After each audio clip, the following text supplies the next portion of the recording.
Bitcoin and the super cycle. What does the data say as to where Bitcoin and by extension the whole cryptocurrency market is at within the context of this current market cycle?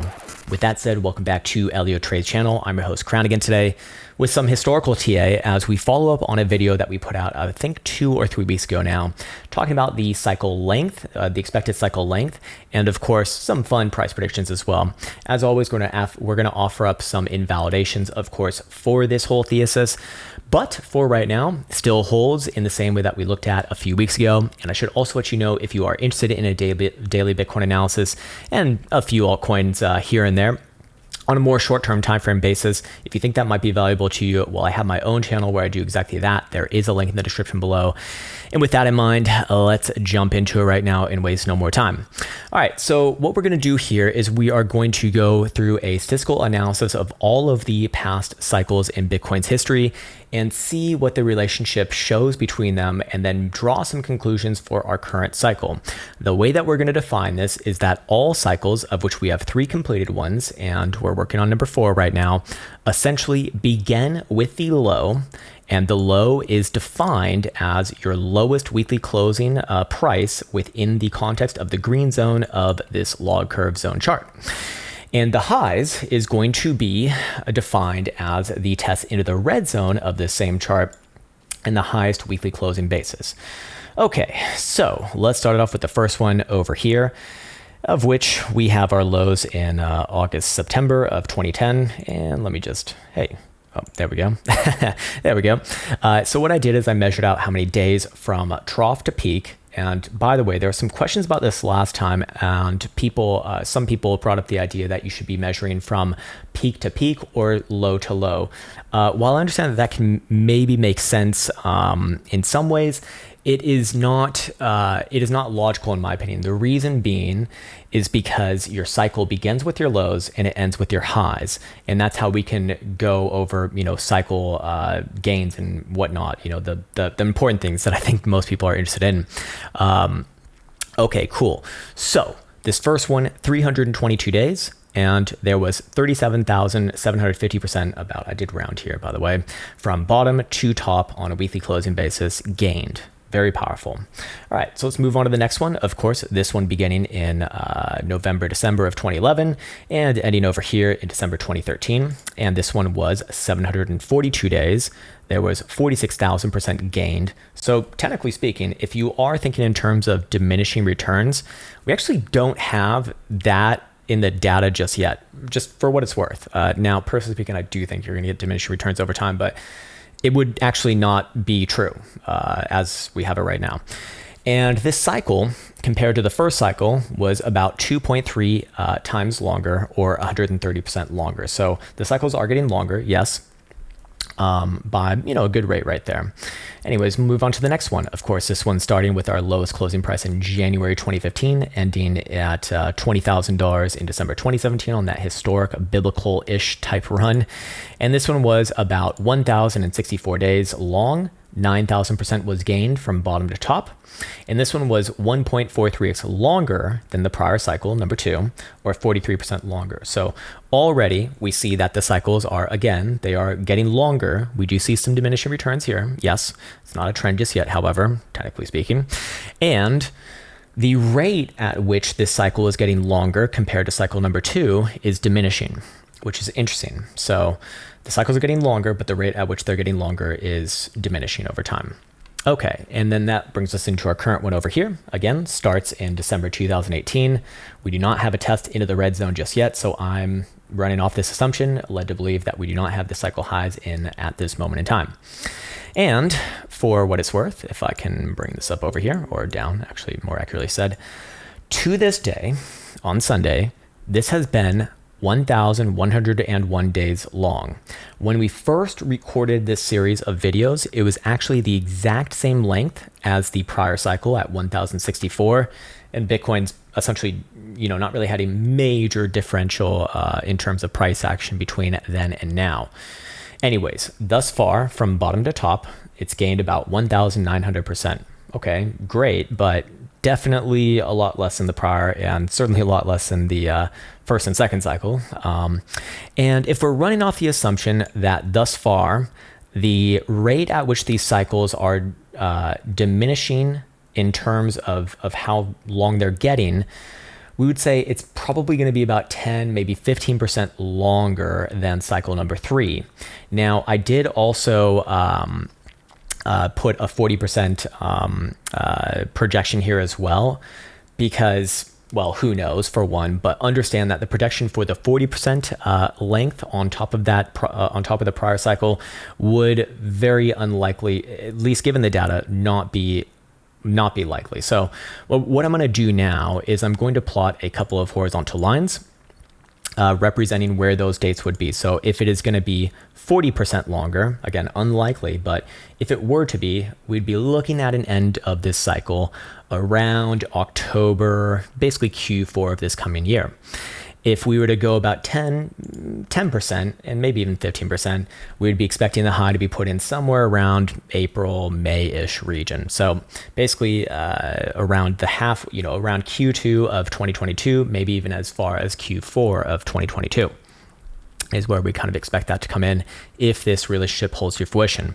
Now, I want to take this a couple steps further here. So whilst we have all this and you can memorize this in your mind, I'm going to get rid of all the text because it's just going to, it's going to kind of muddy up things. But what we want to do now is we want to find other relationships that are interesting here that can kind of add further points of confluence, of which I'm going to take some Fibonacci extensions from all of the macro bases and just see if there's anything, interesting about this. So we're going to start off with the first one over here. Here's your base. Your breakout, by the way, your mid-cycle low was at the 1.272, and your breakout was above the 1.414, but that's not what we're focusing on right now. Although, remember those numbers, especially the low. And we did see that the cycle high was at the 2.618 Fibonacci extension. Interesting, but doesn't mean much on its own. So let's look at the next one over here. And this one, what do you know? Where's our mid-cycle low? In the yellow zone at the 1.272. Very interesting. By the way, if we even go a little bit further into this one, you will see there was a spike down to the 1.414 extension right at the end of this consolidation. If I do this properly, something like this. And then boom, off to the races. And of course, your highs of that consolidation were the 1.618. And where was the highs of that cycle? Between the 2.272 and the 2.414, about within that region. All right, so let's put this back on and let's move on to the next one. Same thing over here. Where's your mid-cycle lows? In the yellow zone, or just under the yellow zone at the 1.272. Interesting. And where do we find our cycle highs? Between those 2.414 and the 2.618. So we see these numbers coming up on every cycle thus far. All three of them, and 3 times does make a trend. 2 does not, 3 times does. So let's look at this current one over here. And we can already plot the extensions from this, of course. And what do you know? Where's our mid-cycle low? 1.272 at $30,000. Where's our current high mid-cycle? At the 1.618. Very interesting. And if I were to essentially do a better drawing of this, it looks something like this. But if I were to draw a regression of the top end of this Bitcoin log curve zones to where we expect it to be, around those presumed end dates, you'll notice it aligns basically between the 2.272 and the 2.414, which are in the low to high $200,000 territory. Now, I want to be very clear, and I want to shoot you straight as possible. So this projection right here with this fib extension is extremely sensitive to even the smallest pixel change as to where I take this. So I'm doing my best job with this, but I would go as far as saying, just to show you very briefly here, even if I were to lower it just a couple pixels lower, you can see that it drastically changes those numbers. Now we're getting like 190,000 versus 250,000 instead of like 275,000 on the upside. So I just want to be as honest as possible with this so that you have all the full information. And of course, you can make your own decisions for yourself. In fact, that's what you should be doing. So why is this interesting? Well, it would be aligning with these dates for one, and two, we see it pop in and will presumably top at the same areas as all previous 3 cycles, which is very interesting. Very, very interesting to me.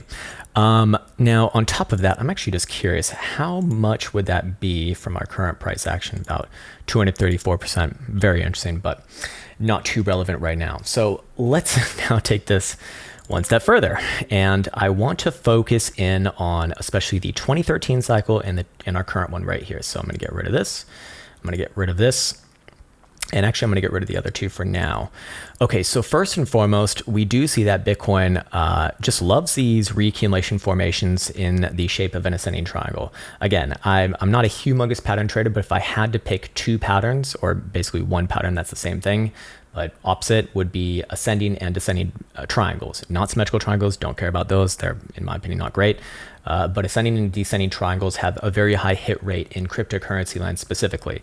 This is not true of other markets. Patterns in other markets have a different hit rate. And they're actually typically better, especially in Forex, not so much in cryptos. Anyways, why are ascending triangles bullish to begin with? Well, you're just seeing essentially buyers getting more and more aggressive, aka the higher lows. And you do see several times throughout the macro consolidation right here, and your mid-cycle consolidation in the yellow zone right here and right here, Bitcoin is presumably putting in one of those formations. So let's focus on this one over here first. All right, so remember, we saw this right here on your lows, and we saw this in the yellow zone with, I think it was this one right here, yeah, with that consolidation between the 1 spot 272 and the 1 spot 618 Fibonacci extensions right here, with the end of that last drop down towards the 1 spot 414. Very interesting. Well, what do you think about our current one? And by the way, it's topped at the 2 spot 272, which is, if you remember over here, the same thing. Anyways, I don't want to get too ahead of myself. So what do we have over here? We have an ascending triangle on this major low. Okay, great. And then presumably we have one forming over here if Bitcoin's going to end up being bullish. And by the way, we haven't gone to talk about invalidation yet. We'll get that soon enough, but obviously anything that would essentially destroy this as an ascending triangle will do that. But basically, where does Bitcoin base off of thus far? Within the yellow zone mid-cycle, the 1 spot 272, interesting, tops out of the 1 spot 618, okay, interesting. And the 1 spot 414 is exactly where Bitcoin has dropped off about a week ago on December 4th on that flash crash. So can Bitcoin come back down around there? Yeah, absolutely, it certainly can. Not saying that that is not likely, or it's not that it's not possible, nor is it even unlikely to happen. It could definitely happen, absolutely. But where does this whole trade idea, or essentially thesis on the super cycle, I suppose, end? Well, below that region. So a weekly closure essentially below, as we've been saying before, but just coming at it from a different angle, below the last weekly higher low, which is about $40,000 or so. That would essentially negate this whole setup right here. So I think that's a good place to leave off this video. I don't think that we should get too far, too much further than that. We're already 13 minutes into this one, and I don't want to be boring you to death. But maybe just one last thing, kind of in line with the likelihood that Bitcoin's probably going to spend some time here. This is a chart that we've gone to many times now. I did add one more consolidation on top of this, but basically, all of the consolidations for the past year or so, and we could go well before this as well, but I just thought these were the most visual ones right here, easiest ones to represent, have essentially taken about the same time on their distributive and accumulative phases. For example, our most major recent one in March, April, May took about 60 days at the top right here. And whilst it did have about 2 to 3 weeks of trending move to the downside, it was resolved on the other side and reversed on the other side by a 63-day long consolidation right here before, well, reversing. And there's your next distributive phase right there, 14 days at the high and resolved by 10 days on the low. And we even saw this over here in January of this year, 11 days on the high, 11 days on the low, actually to the day, which is rather interesting. And over here, our most recent distributive high took about 28 days. So we are currently about just over a week now away from, potentially this low over here. And again, Bitcoin can easily come back down anywhere around low $40,000 territory. Just don't want to see a closure below there on a weekly. That would destroy this. And presumably, we're probably looking at, a month, give or take, maybe a week from that for the resolution of this next phase. So I think that is where I want to leave this video off, to kind of offer up an idea of the timing and sort of what this is probably going to look like if it ends up being bullish and a macro super cycle. And understand, this whole idea gets completely thrown into the gutter, into the garbage can below your last weekly high or low. All right, with that said, I'm going to be signing off now. I want to wish you well. I hope this information serves you well. Take care, and I'll see you in the next one.